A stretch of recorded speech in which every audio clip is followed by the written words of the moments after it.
Seni silmeyi istedim, alınmadı ilahi. Mənə qalan bu külək, senden kaçsam da yolum dönür eyni yere.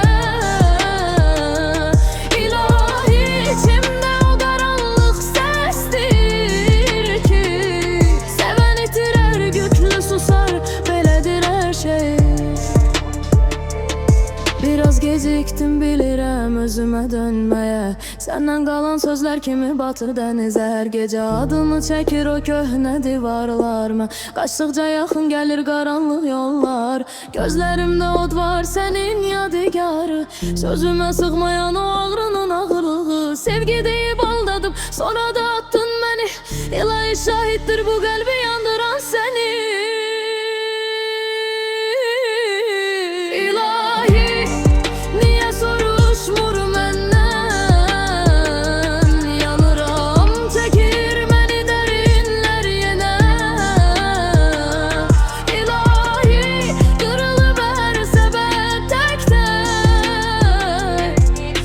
Silmeyi istedim, alınmadır ilahi. Mənə qalan bu külək, senden kaçsam da yolum dönür eyni yere.